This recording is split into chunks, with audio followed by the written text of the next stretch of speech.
이 자리에 있는 우리 모든 성도님들과 또 우리 오늘 찬양을 섬긴 우리 학생들에게 주님의 평강이 가득하기를 축복합니다. 우리 앞에서 찬양한다고 우리 학생들이 참 수고 많았어요, 그죠? 제가 얘기 듣기로 학생들만 저녁에 찬양하는 게 있었나요? 없었어요? 처음이에요? 이야, 여러분 절대 오해하지 마십시오. 제가 시킨 거 아닙니다. 너가 계약했으니 너가 한번 찬양해. 절대 아닙니다, 여러분. 그냥 학생부에서 저한테 얘기가 올라왔어요. 목사님, 금요일 저녁에 우리가 찬양해도 돼요? 라고 하더라고요. 해라! 했더니 했어요. 우리 수고했다고 박수 한번 합시다. 웬일인가 싶죠, 그죠? 왜 우리 아이들이 이렇게 찬양을 하나? 우리 아이들이 이렇게 찬양을 했던 이유가 뭐냐? 이제 이번 주에 개학을 했어요. 이제 개학을 하다 보니까 이제 우리 아이들이 하나님 앞에서 좀 새롭게 시작하고 또 하나님 앞에 또 새로운 모습으로 또 서고자 하는 그런 각오로 또 이렇게 섬기는 것이다라고 그렇게 이야기를 하더라고요. 오늘 이 모습도 참 우리가 박수칠만 하지만 내일 그 우리 청년부가 작년부터 왜 한 달에 한 번 정도 해서 그 강변에 나가서 찬양했잖아요. 그 단체 이름이 그냥 청년부가 아니고요, 여러분, G코드입니다. 여기 이렇게 명찰까지 만들었어요. G코드. 왜 G코드냐? G코드밖에 반주를 못해서.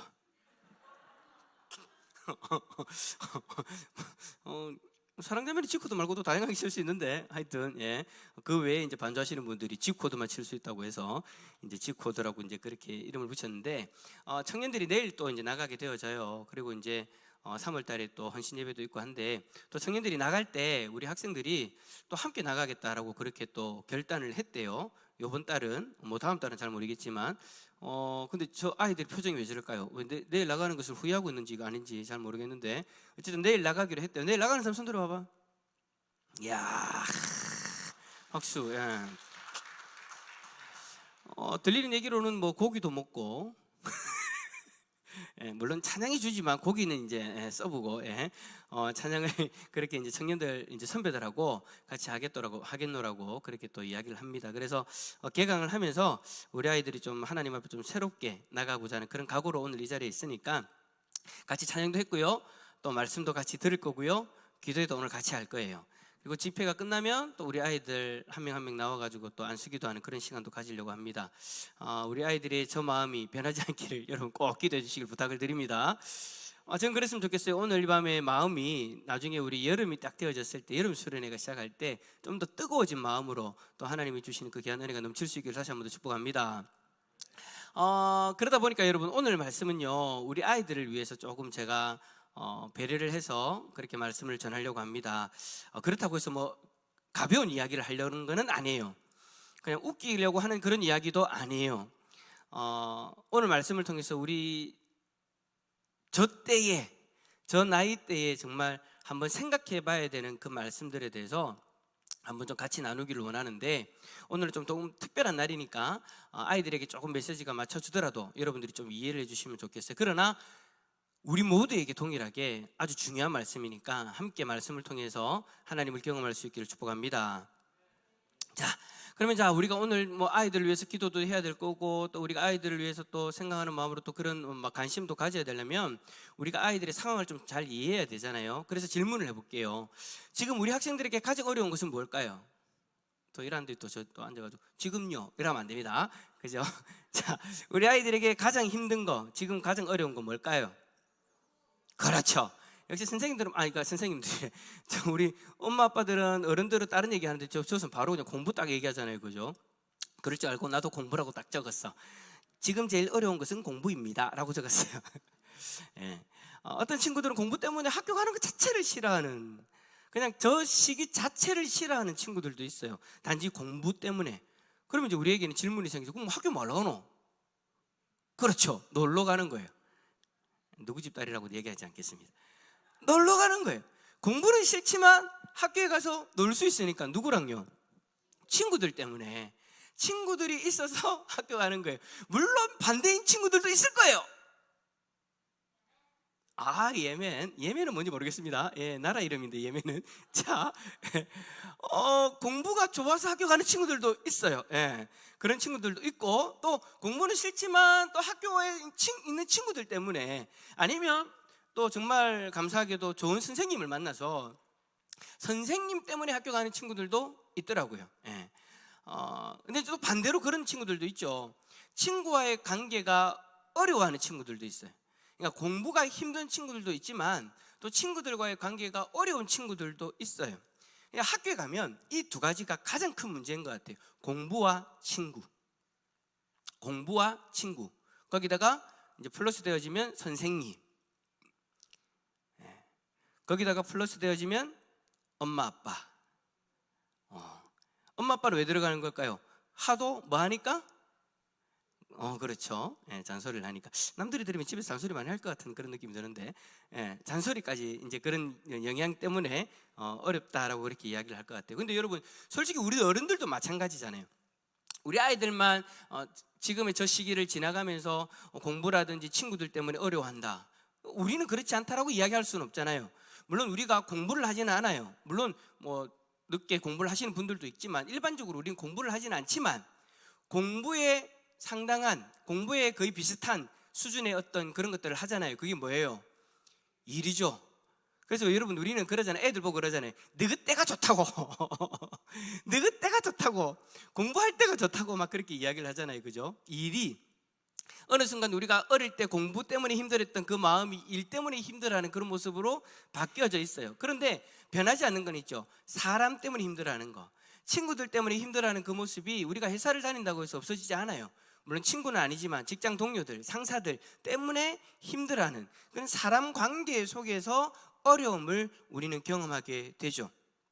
우리 아이들도 그렇고 우리 어른들도 그렇고 인생의 그런 여러 가지 일들로 인해서 우리는 어려워하며 삽니다. 어려워도 살아요. 왜? 그게 인생이니까.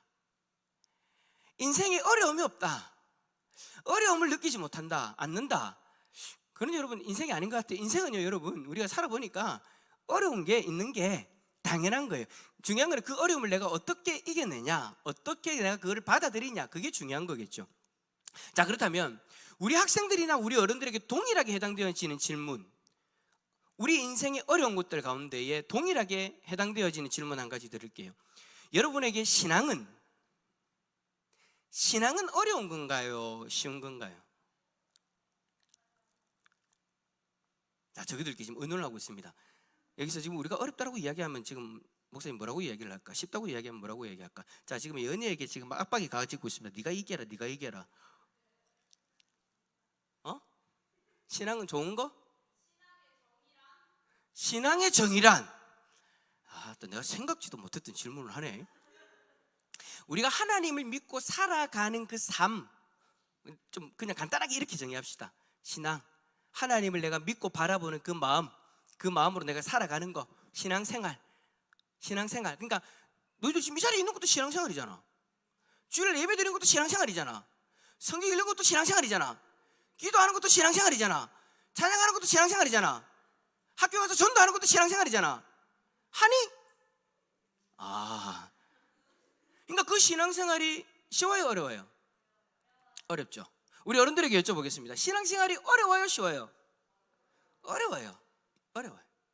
어른들이나 아이들이나 다 신앙생활이 어려워요.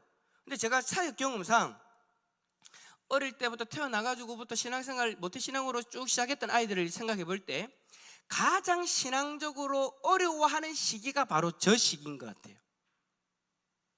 왜 그러냐? 저 친구들보다 어려울 때에는 그냥 부모님이 시킨 대로 하면 됐거든요. 그냥 그게 전부라고 생각했으니까. 여러분, 우리 아이들 여기 앞에 앉아있는 이 우리 다 모태신앙이잖아, 그죠?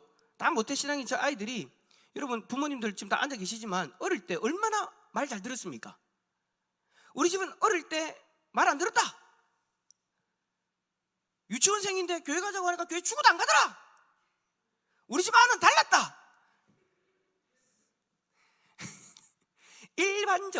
일반적으로 사춘기가 오기 전까지, 요즘에는 이제 초등학교 한 5학년, 6학년 되면 사춘기가 오거든요. 그 전까지는 부모님이 이야기하는 게 전부예요. 그래서 학교에서 무슨 이야기를 듣든 뭐 친구들이 뭐라고 하든 부모님이 이야기하는 것을 전적으로 의지하고 그렇게 따라오죠. 그러다가 이제 사춘기를 들어갈 때, 그러니까 저 나이 때, 그러니까 저 중에는 뭐 사춘기를 조금 이제 지나가는 아이들도 있지만 어쨌든 저 나이 때에 이제 달라져요. 저 시기에 배우는 공부들이나, 그리고 아까 얘기했잖아요. 공부는 싫어도 뭐가 좋아서 학교 간다? 친구가 좋아서 학교 간다. 그 친구들을 보면 대부분 신앙과는 좀 거리가 있잖아요. 학교에서 배우는 내용들, 교회에서 가르치는 것과 대치되는 것들도 많이 있잖아요. 그죠? 그러한 것들을 이제 부딪히는 거예요. 초등학교 때야 부모님한테 물어, 부모님 이런 거야? 라고 하면 아멘 하고 따라왔지만 이제는 사춘기가 지나오면서 자기들 나름대로 또 생각해 보는 거예요.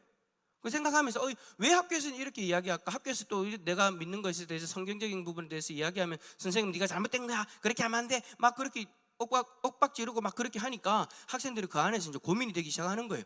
학교에 갔는데 친구들은 다 너무 친해가지고 이제 같이 놀자 막 하는데 주일날 놀러 간다네요. 우리 아이들이 불만도 제일 그거잖아요. 나는 왜 주일날 놀러 못 가고 교회 와야 돼? 지금 이 시간에 친구들하고 놀라고 온라인상에서 만나고도 게임도 할 수 있고 놀러도 갈 수 있고 PC방도 갈 수 있고. 우리 아들은 안 그렇구나.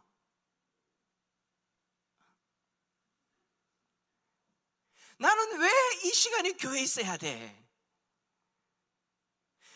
다른 아이들과 비교되어지는 그 모습들 때문에 이제 아이들은 어떻게 되시냐, 혼란에 빠지더라는 거예요. 어디 그뿐입니까?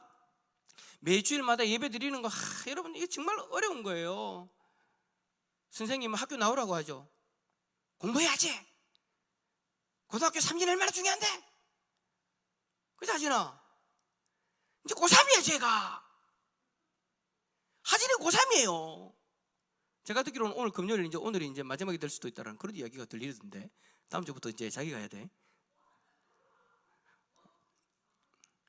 어쩔 수 없잖아요. 야자가 있으니까. 여러분 그거 갖고 뭐라 하시면 안 돼요. 그 야자가 있으니까 당연한 거예요. 이제 그러나 중요한 건 이제 주일까지 이제 흔들리면 안 되지, 그지, 하진아? 근데 학교는 어떻게 하냐? 요구해요. 주일까지 나와라. 남들 다 공부하는데 1년 정도 쉰다고 하나님 네 뭘 안다더나? 하여튼 희한하게 그렇게 이야기를 해요. 제가 고등부 사회 가면서, 고등부를 오랫동안 사회 가면서 그런 이야기를 하도 많이 들어봤거든요. 요즘에는 조금 이제 바뀌었는데 옛날에 경산 요구는요, 여러분, 수련회 가는 것도 힘들었어요.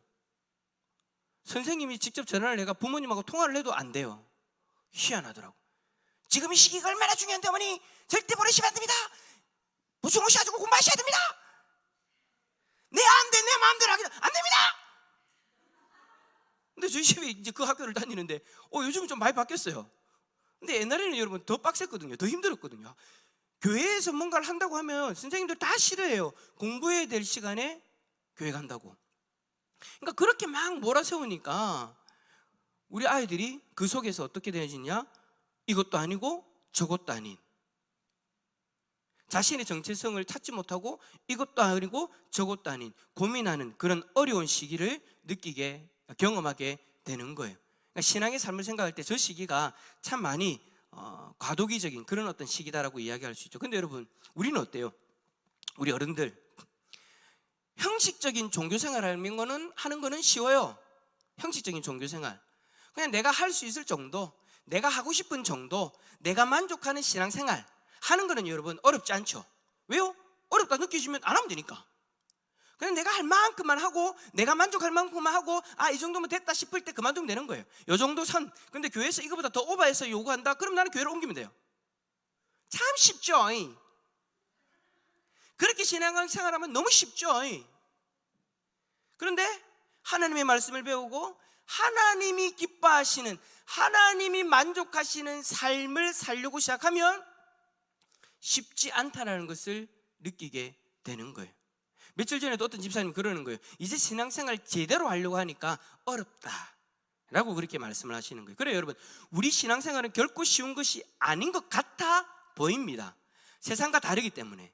세상과 다르게 하나님 말씀대로 사는 것은 쉬운 것 같지 않아 보여요. 세상이 믿지 않는 친구들, 선생님들, 회사 동료들, 이웃들, 그리고 믿지 않는 가족들까지 우리가 그 속에서 하나님 말씀대로 살아간다는 것은 결코 쉬운 일이 아니에요. 어떤 이들에게는 지금 내 상황에서 그 이야기들, 신앙생활의 이야기들, 깊은 어떤 경지의 그런 어떤 신앙의 이야기들은 나에게 너무나도 먼 이야기다라고까지 느끼게 되죠. 그런데 이렇게 생각하는 우리에게 모세는요, 오늘 본문에서 너무나도 다른 이야기를 합니다. 자, 오늘 본문 11절 말씀 한번 읽어볼까요? 11절입니다. 내가 넘길게요. 11절 시작. 내가 오늘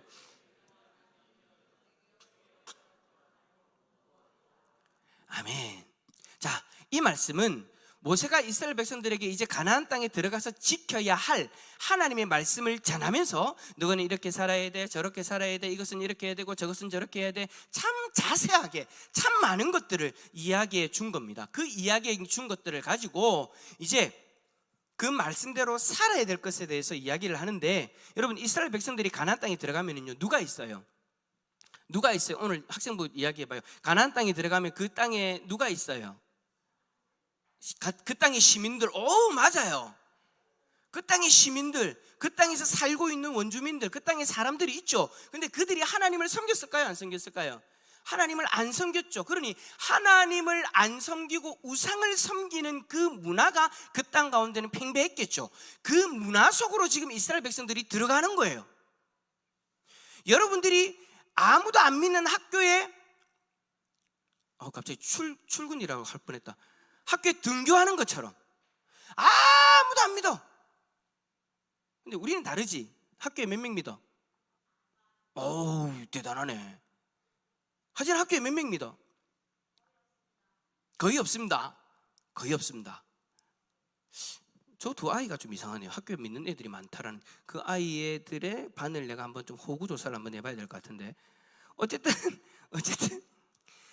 다 믿지 않는 그 땅에 이제 이스라엘 백성들이 들어가서 그 땅을 점령해야 되는데 삶의 스타일이 너무 다른 거죠. 어떤 부분은 하나님을 믿지 않는 가나안 원주민들에게는 너무나도 당연한 건데 이스라엘 백성들에게는 죄가 되어져서 멀리해야 될 부분들이 있는 거예요. 우리 친구들도 마찬가지죠. 학교에 가면 하나님 백성으로서 살아가야 될 모습 있잖아요. 그것이 믿지 않는 친구들과 비교해 봤을 때 너무나도 다른 것들이 있잖아요. 학교에 담배 피우는 친구들 있어요, 없어요? 학교에 술 먹는 친구들 있어요, 없어요? 학교에 욕하는 친구들 있어요, 없어요? 또 이 얘기할 때도 낸데또라고 생각하지 말고, 그럼 곤란한데. 자, 우리 친구들이 그 속에 담배 피니? 그 속에 우리 친구들이 들어가서 이제 살아야 되는데, 다른 친구들 다 여러분 우리 때도 마찬가지였잖아요. 우리 때도 쉬는 시간만 되면 화장실이 어떻게 돼요? 저는 갑자기 불이 난 줄 알았어요. 연기가 자욱해요. 뭐 때문에 그렇지? 요즘에도 그러니? 이야, 여자 학교에? 와, 그렇대요. 자, 그 속에서 다른 친구들은 다 하는데 나만 안 해요. 여러분, 그게 여러분 쉬워요, 어려워요? 어려워요. 나는 하는데 니는 왜 안 해? 친구들하고 같이 놀려면 어울리려면 다른 친구들이 해야 되는 것을 해야 할 수밖에 없는 그런 상황들이 있거든요. 주일 예배를 포기하라고 이야기하는 것처럼 또 욕도 마찬가지잖아요. 우리 친구들이 여러분 뭐 마음이 나빠서 뭐 욕을 하는 줄 압니까? 학교에 전부 다 욕하니까 저것들도 어쩔 수 없이 욕을 하는 거예요. 고개 크게 끄덕이지 마라. 그 속에서 욕을 안 하고 살아남는 게 여러분 진짜 어려운 거예요. 우리 어른들도 마찬가지잖아요. 세상에서는 아무렇지도 않게 통용되는 것들, 야 그거 그렇게 살아도 돼, 그렇게 말해도 돼, 그렇게 행동해도 돼 라고 생각하는 것들, 근데 하나님 백성으로서 부딪히는 것들이 있잖아요. 우리 친구들 잘 들어. 너희들에게 부딪히는 것이 여기 있는 어른들에게도 부딪힌단다. 여러분들이 교회 와가지고 목사님, 전도사님들이, 선생님들이 학교 가서 욕하면 안 돼요, 학교에서 나쁜 맘만 먹으면 안 돼요, 나 친구들과 싸우면 안 돼요, 막 그렇게 이야기를 하잖아. 결국에는 이분들이 이야기야. 이분들이 여기 있는 어른들이 밖에 나와가지고 싸우고 욕하고 술 먹고 담배 피고, 이야, 이렇게 이야기하는데도 눈동자 흔들린 사람이 아무도 없네. 할렐루야. 제가 여러분 목회하면서 참 희한한 소리 다 듣습니다. 어디 식당 운영하시는 집사님이 저한테 그러더라고요. 목사님, 참, 교회 다니나 안 다니나 다 똑같습니다. 왜요? 그러니까 뭐 식당 와가지고 막 건배하면서 맥주잔 들고 막 앞에서 막 하는, 알고 보니까 다른 교회 장로님이 돼요. 어느 교회 집사님이 돼요. 너희는 그러지 말라고. 목사님 지금 뭐 얘기하고 있는 거예요? 너희들이 고민하는 것을 어른들도 고민하고 있다. 세상 속에서 다르게 살아야 되는, 그 신앙생활을 살아야 되는 그것이 쉽지 않다라는 것을 목사님이 지금 이야기하고 있는 거예요. 근데 여러분, 쉽지 않은 건데 모세는 뭐라고 이야기해요? 오늘 내게 명령한 이 명령은, 따라 삽시다, 네게 어려운 것도 아니요 먼 것도 아니라.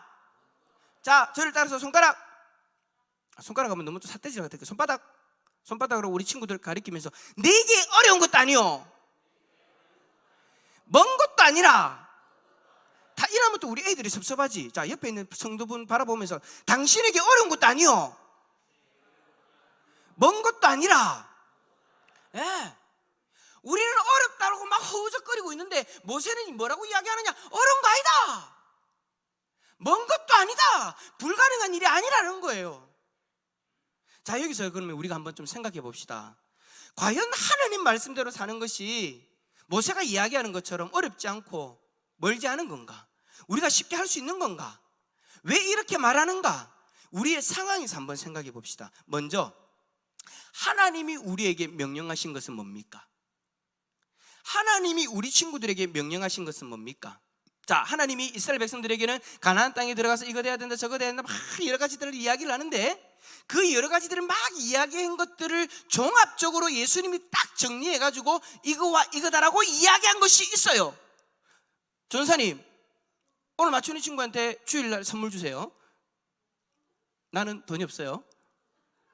자, 아니다, 나 기프트 그거 쏠 수 있다. 자, 기프트 그거 쏠게. 자, 하나님이 우리에게 명령하신 것, 신앙, 너무 넓다.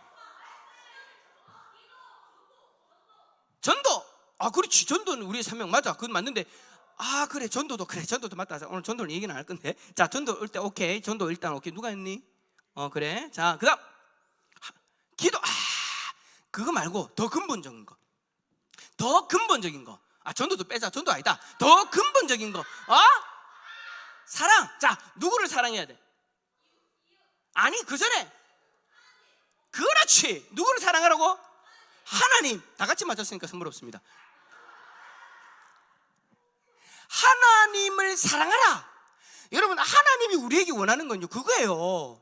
자, 있잖아요, 이스라엘 백성들에게 하나님이 가나안 땅에 들어가서 이렇게 해라 저렇게 해라 뭐 오만 거 다 가르쳐줬어요. 근데 여러분, 그걸 한마디로 이야기하면 하나님을 사랑하는 방법이에요. 하나님을 사랑하는 방법, 어떻게 예배를 드리고 어떻게 제사를 지내고 어떤 모습으로 살아가야지 하나님을 사랑하는 사람의 모습인가에 대해서 이야기를 하는 거예요. 근데 여러분, 그 이스라엘 백성들에게 그렇게 이야기했던 거 결국엔 우리에게도 이야기하는 거잖아요. 누구를 사랑하라? 하나님을 사랑하라. 어떤 사람에게는 하나님을 사랑하는 것, 우리 친구들 중에 그럴 수도 있어요. 하나님을 사랑해야 됩니다라고 얘기하면 어떡해요? 뭐 하나님을 사랑하는 게 도대체 뭔데? 보이지도 않는 하나님한테 내가 어떻게 사랑하냐고요? 라고 생각하는 친구들도 있어요. 저 때는 항상 그런 생각을 해요. 왜요? 저 때 사랑하는 대상들은 눈에 다 보이거든요. 사랑하는 남자친구, 사랑하는 여자친구, 없는 것 같네요, 쟤들은. 사랑하는 부모님. 다행이다, 다 고개 끄덕였어. 근데 한 명은 눈 감으면서 이랬어요. 생각을 좀 해봐야 된다는 얘기인데 누구 집이라고는 얘기를 안 하겠어요. 눈에 보이는 어떤 대상을 사랑하면서 살아왔는데, 이제 내가 신앙이라는 것 앞에 딱 서니까, 믿음이라는 것 앞에 서니까 하나님을 사랑하라. 근데 문제는 하나님이 보이지도 않아. 하나님이 손에 잡히지도 않아. 너무 추상적이다라는 거죠. 너무 뜬구름 잡는 이야기인 것 같다라는 거죠. 우리 성도님들 중에도 그럴 수 있어요. 하나님을 사랑하라. 보이지도 않는 하나님을 내가 어떻게 사랑해야 됩니까? 보이지 않는 하나님을 내가 어떻게 인정할 수 있습니까? 까지 가게 되어지더라고요. 그럼 우리는 이제 하는 이야기가 있죠. 저는 이런 이야기를 해요. 지금 호흡하는 그 산소는 여러분 눈에 보입니까? 눈에 보이지 않지만 우리는 뭐가 있다고 믿어요? 산소가 있다고 믿어요. 왜요? 왜 믿죠? 숨을 쉬면 내가 숨 쉬는 게 산소 때문에 숨이 쉴 수 있다는 걸 뭐 때문에 알아요? 교과서에. 그렇지. 그래. 교과서는 누가 만들었니? 출판사. 출판사의 내용을 누가 조언해줬니? 그렇지. 과학자가 연구해서 발견한 것을 교과서에 실어가지고 눈에는 보이지 않지만 산소는 있다더라, 산소 때문에 우리가 산다더라 라고 이야기를 하니까 그것을 우리는 믿고 지금 내가 하고 살아가고 있으면 산소 때문에 살아간다고 믿는 거잖아. 그거하고 똑같은 거야. 뭐가? 하나님이란 존재를 믿는 것도. 자, 우리 눈에 하나님은 보여요, 안 보여요? 만져져요, 안 만져져요? 안 만져져요. 그런데도 우리는 하나님이 존재한다라고 믿어요. 왜요? 자, 아까 산소하고 똑같이 한번 접근해 봐봐. 그렇지. 산소가 때문에 우리가 살아간다는 게 교과서에 적힌 것을 믿는 거잖아. 그럼 우리는 어디에 적혀 있는 것을 믿는 거야? 성경에 있는 것을 믿는 거야. 그런데 교과서에는 과학자들이 적어서 믿는 거라면 성경은 누가 기록하게 해서 믿는 거예요? 하나님. 하나님이 사람을 통해서 기록하게 하신 것을 통해 우리는 누굴 발견한 거예요? 하나님을 발견한 거예요. 하나님을 만난 거예요. 그러면서 하나님이 있다라고 우리가 하나님 존재에 대해서 믿고 있는 거죠. 그것뿐만이 아니에요. 우리보다 앞선 수많은 믿음의 선배들이 삶으로 하나님이 계신 것을 증명해 줬기 때문에 우리는 지금 이 자리에서 하나님을 보이지 않지만, 잡히지 않지만 믿고, 느껴지지 않지만, 보이지 않지만, 잡을 수 없지만 그 하나님을 사랑하는 삶을 살아갈 수 있게 된 거예요. 여기 있는 부모님도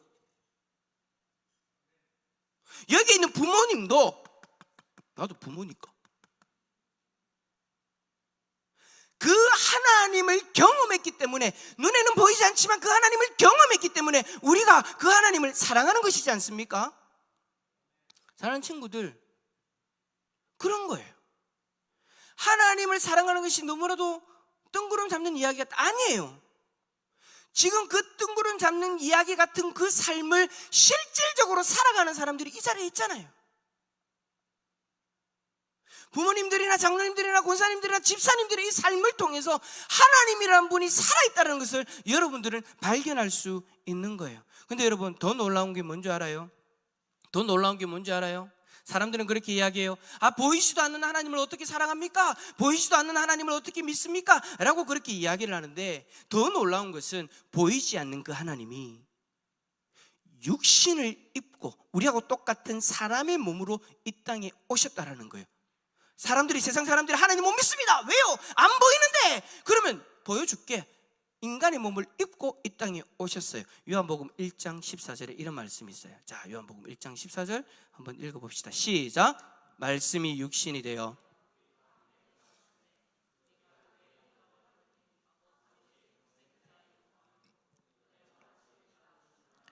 아멘. 자, 뭐가 육신이 되었다고 이야기해요, 우리 친구들? 말씀이 육신이 되어. 자, 이 말씀이 뭘 얘기하느냐? 말씀의 주체가 되신. 자, 우리가 지금 성경을 누구의 말씀이라고 읽어요? 하나님의 말씀. 그 하나님의 말씀이 기록된 것을 성경으로 우리가 받아들이고 있는데, 그 말씀의 주체가 누구예요? 하나님. 그 하나님이 우리처럼 눈에 보이고 만져지는 육체를 가지고 이 세상에 오셨다라는 거예요. 원래 하나님은 눈에 보이지 않고 만질 수 없는 분이잖아요. 그런데 그 하나님이 이 땅에 분명한 실체를 가지고 오셨다라는 거예요. 2000여 년 전에. 그분이 누구예요? 예수 그리스도. 당시에 요한복음을 읽었던 사람들은 헬라인들입니다. 그 요한복음을 읽는 독자의 대상이 바로 헬라인들이었는데, 헬라인이라는 이 사람들이 어떤 생각을 가지고 있었냐면, 우리의 육체는 부정하다, 깨끗하지 못하다. 그러니까 하나님이라는 거룩한 존재가 우리에게는 임할 수 없다라고 여겼던 사람들이에요. 그런데 오늘 요한복음을 기록한 이 요한은 이 부분에 대해서 정확하게 말합니다. 하나님이 육신을 입고 이 땅에 오셨다. 하나님이 어떻게 인간의 몸을 입고 오셨느냐? 어찌 보면 우리 학생들이 제일 부딪히는 부분일 수도 있을 거예요. 하나님이 인간의 몸을 입고 오셨다. 우리 성도님들 가운데에도 이 부분이 부딪히는 분들도 있을 거예요. 당시의 사람들도 마찬가지였어요. 근데 요한은 분명하게 이야기해요. 타협하지 않아요. 말씀의 주체이신 하나님이 인간의 몸을 입고 오셨다. 전능하신 신이 인간의 몸을 입고 오셨다. 그분이 바로 예수 그리스도다. 정확하게 요한은 이야기하고 있어요. 그래요. 요한의 이야기를 빌리면, 가져오면, 하나님은 우리를 위해서 인간의 눈에 보이는 그 인간의 모습으로 오셨어요. 그런데 문제는 뭐냐? 자, 우리는 이야기하잖아요. 세상 사람들이 이야기하잖아요. 친구들 이야기하잖아요. 안 믿는 친구들. 하나님 보이면 내 믿을게. 그러지 안 그래? 우리 학교 친구들 가면, 친구들 가가지고 안 믿는 사람들 전도할 때 하나님 내 눈에 보여도 하면 그렇게 이야기하잖아. 우리 어른들도 마찬가지잖아요. 불신자들 전도할 때 하나님 내 눈에 보여도 라고 그렇게 이야기하잖아요. 근데 문제는 뭐냐? 하나님이 인간의 몸을 입고 이 땅에 오셨는데도 불구하고 어떻게 했느냐? 그때 그 당시에 그 사람들 하나님을 안 받아들였어요. 보여달라며 보여줬거든요. 안 믿어요.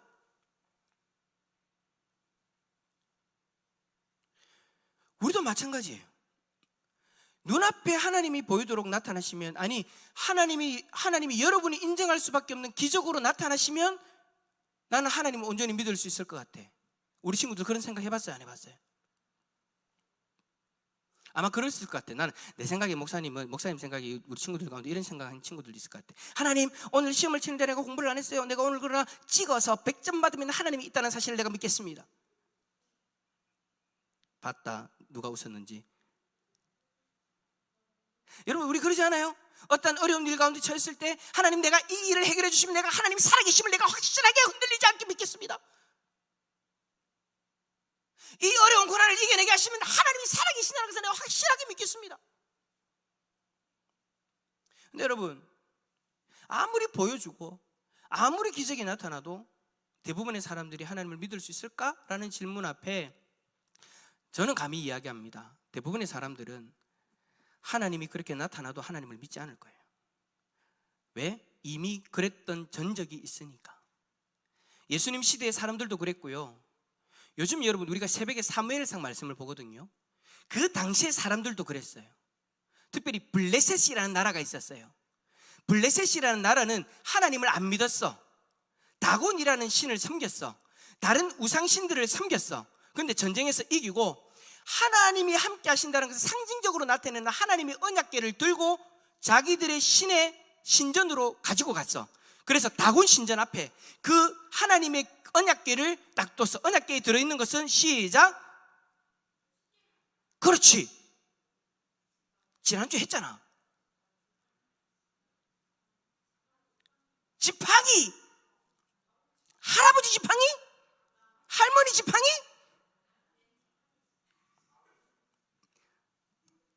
이번 주 주일날 가서 선생님한테 다시 물어봐라. 알았지? 그 하나님의 언약궤를 다곤 신전에 올려놨는데 어떻게 됐느냐?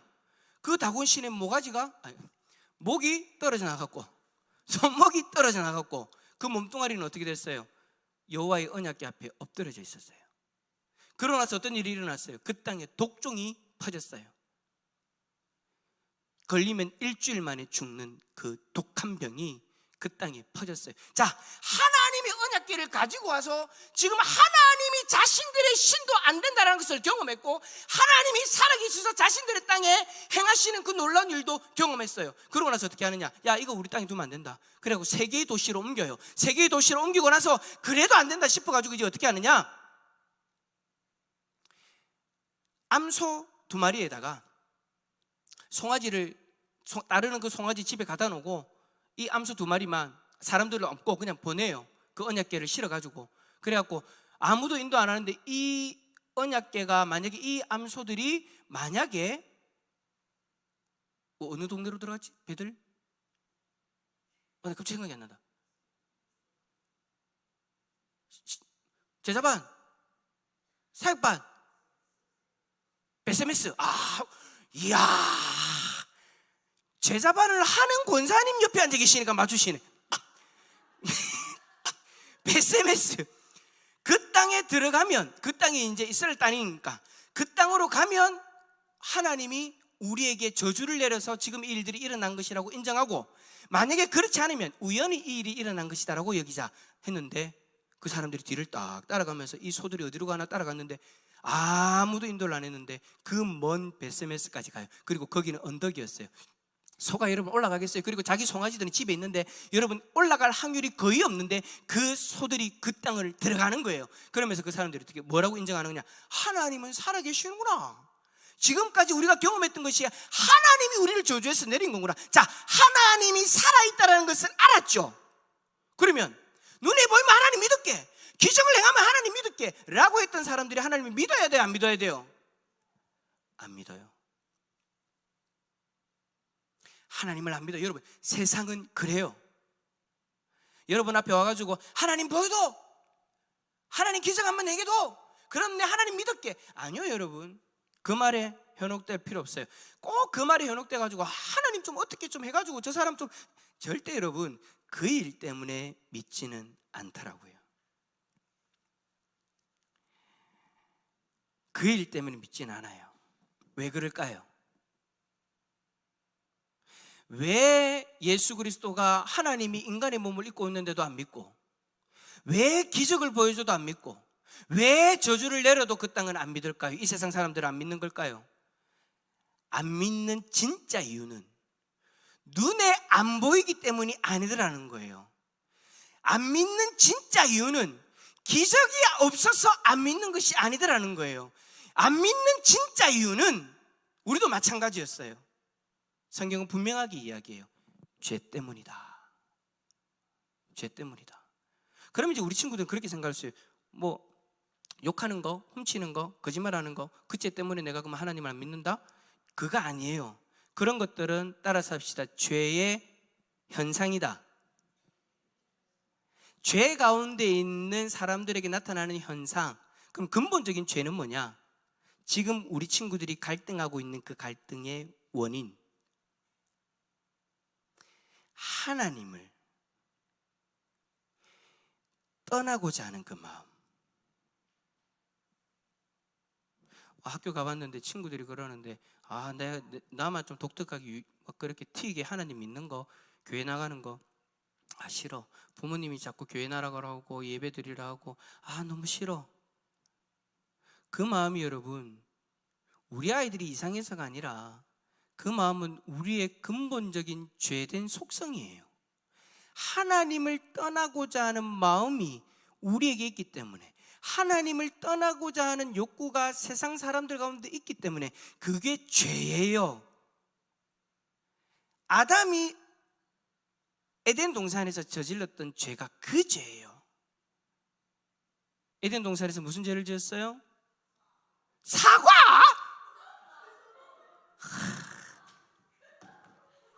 주여, 내가 오늘 회개하고 선악을 알게 하는 뱀? 김태민주 선생님 똑바로 해. 선악을 알게 하는 나무의 열매를 따먹었다는 그게 죄가 아니고, 그걸 통해서 내가 하나님 같아 되고 싶고, 그래서 하나님을 떠나고자 하는 그 마음, 그것이 죄예요. 그 죄의 마음을 가지게 되니까 앞에서 얘기했던 그런 현상들이 나타나는 거예요. 그 죄로 인해서 아무리 하나님이 보여줘도, 아무리 하나님이 이야기를 해도 믿지 못하게 되더라는 거죠. 그래서 하나님은 우리에게 명령하십니다. 너의 그 죄의 문제를 해결하고 나를 좀 이제 사랑해라. 그게 여러분 하나님이 우리에게 하시는 명령이에요. 근데 문제는 뭐냐? 우리 쪽에서는 이 죄의 문제를 해결할 수 없잖아요. 우리 친구들, 여러분들의 모습을 보세요. 교회 어릴 때부터 나왔어요. 신앙생활도 열심히 했어요. 근데 하나님을 사랑하는 것이 쉬워요, 어려워요? 어려워요. 친구들 안 믿고 안 믿는 선생님들이 여러분들을 몰아붙이면 여러분들이 믿음에 대해서 회의적인 마음을 갖게 되죠. 나는 왜 이렇게 다르게 살아야 되나? 나는 왜 하나님을 사랑하는 삶을 살도록 부모님으로부터 또 교회로부터 강요당해야 되나 고민하잖아요. 그게 우리 안에 있는, 솔직히 말하면 목사님 안에도 있던 그 죄의 본성이에요. 그러한 고민의 내용이 조금씩 다르고 상황은 다르지만 여기에 있는 어른들도 동일한 고민을 하고 그 죄의 문제 때문에 힘든 시간들을 보냈죠. 우리가 모두 똑같이 그 죄의 영향 아래에서 벗어날 수가 없어요. 그래서 어떻게 하느냐, 하나님이 우리에게 나를 사랑하라고 말씀하셨는데 우리가 그럴 수 없으니까 하나님 쪽에서 그 문제를 해결하기 위해서 자신의 독생자를 이 땅에 보내신 거예요. 우리로 하여금 다시 하나님을 사랑할 수 있도록 하기 위해서 하나님 쪽에서 행동을 하신 거예요. 우리 쪽에서 해결하지 못하니까 그게 누구를 통해서 한 거예요? 인간의 몸을 입고 이 땅에 오신 예수 그리스도를 통해서. 로마서 5장 10절 읽어봅시다. 곧 우리가, 시작, 곧 우리가 원수 되었을 때에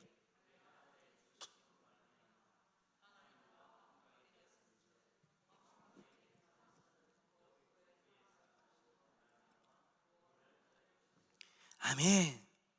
우리가 하나님을 사랑하려면 여러분이 생각하는 그 조건이 만족되어져서 가능한 것이 아니에요.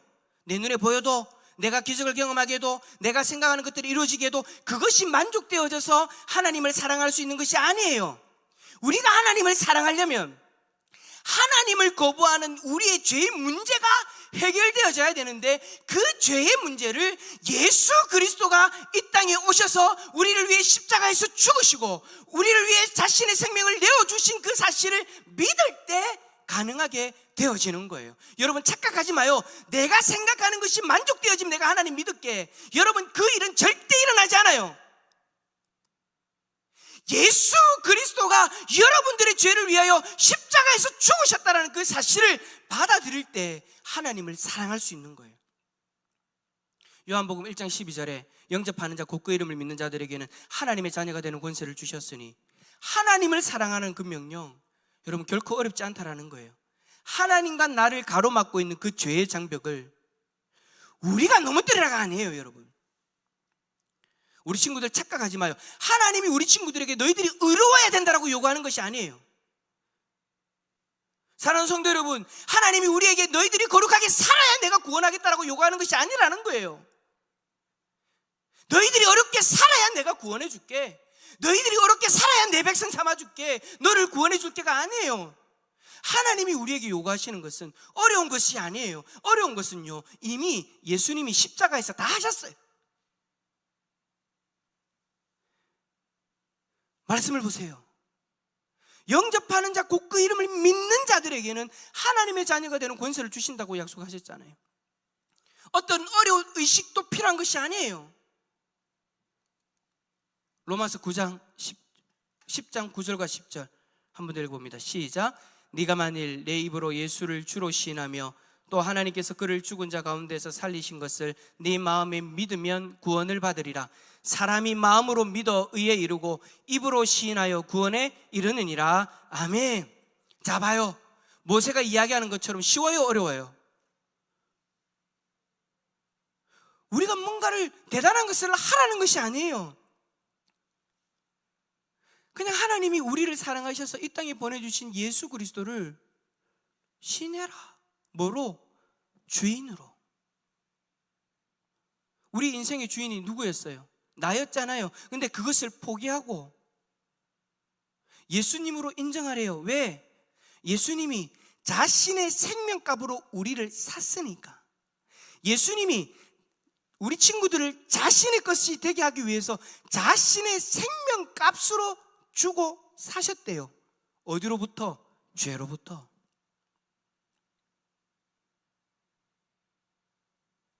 우리가 예수 그리스도를 믿는다는 것은 예수 그리스도가 나의 주인이 되신다는 것을 인정하는 거예요. 예수 그리스도가 십자가에서 죽으셨고 하나님이 그를 살리셨다, 죽은 자 가운데서 살리셨다는 것을 내가 믿고 입으로 시인하는 것, 여러분 이게 어렵지 않잖아요. 하나님을 사랑하라는 그 명령에 준행하는 것,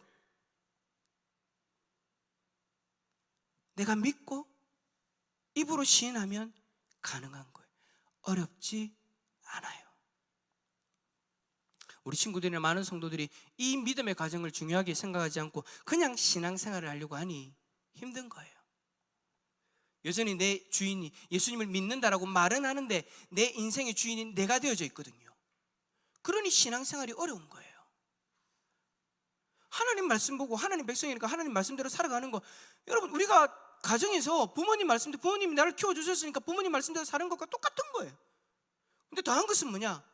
우리 부모님의 능력에는 한계가 있는데 하나님의 능력에는 한계가 없잖아요. 그 무한한 능력으로 하나님이 우리와 함께 하시면서 우리를 도와주시겠대요. 그 말씀대로 살아갈 수 있도록 우리 쪽에서 여러분 어려운 것이 무엇이 있습니까? 그냥 단지 내 인생의 주인의 자리에서 내가 내려오고 하나님이 앉으면 되는 거예요. 그리고 하나님이 나를 사랑하셔서 이 땅에 보내신 예수 그리스도를 믿음으로 받아들이면 되는 거예요. 입으로 시인하라, 마음으로 믿어라. 사랑하는 친구들, 그리고 사랑하는 우리 성도님들, 예수 그리스도를 내 인생의 주인으로 시인할 수 있기를 축복합니다. 내 인생의 주인이 원래 나라는 생각, 그 생각 내려놓읍시다. 예수님이 자신의 생명값으로 우리를 사셨다고 했잖아요. 우리를 사셨으니 내 인생의 주인은 이제 예수 그리스도가 되어지는 것이 당연한 거예요. 이 사실을 그냥 받아들이면 돼요. 그래서 모세는 이야기해요. 하나님 명령을 준행하는 것이 어렵지 않다. 물론 구원에 대한 상황들이 좀 다르지만 지금 우리에게 이 모세의 말씀이 이렇게 우리에게 다가온다라는 것을 이야기하고 있는 거죠. 하나님을 사랑하라는 이 명령, 우리에게는 쉽습니다. 또 먼 것도 아닙니다. 왜? 나를 사랑하시는 예수 그리스도가 여러분 가운데 있으시니까. 자, 오늘 본문 마지막 14절 성경 보면서 한번 읽어봅시다. 오늘 본문 14절, 전사님 14절 한번 떼어줄래요? 14절 마지막으로 읽고 이제 마치겠습니다. 읽어봅시다. 시작. 오직 그 말씀이 내게 매우 가까워서 내 입에 있으며 네 마음에 있은즉 내가 이를 행할 수 있느니라. 아멘. 예수님이 분명하게 약속하셨어요. 내가 세상 끝날까지 너희와 함께 하리라. 할렐루야. 예수님이 우리와 함께 하십니다. 매우 가깝게. 그러므로 여러분, 우리는 하나님을 사랑할 수 있는 거예요. 하나님을 사랑하는 그 주님의 명령을 온전히 행할 수 있는 우리 모든 성도님들 다 될 수 있기를 축복합니다. 우리 한번 옆에 있는 분에게 이렇게 얘기합시다. 그거 쉬워요. 시작. 다시 한번 더. 그거 어렵지 않아요. 시작.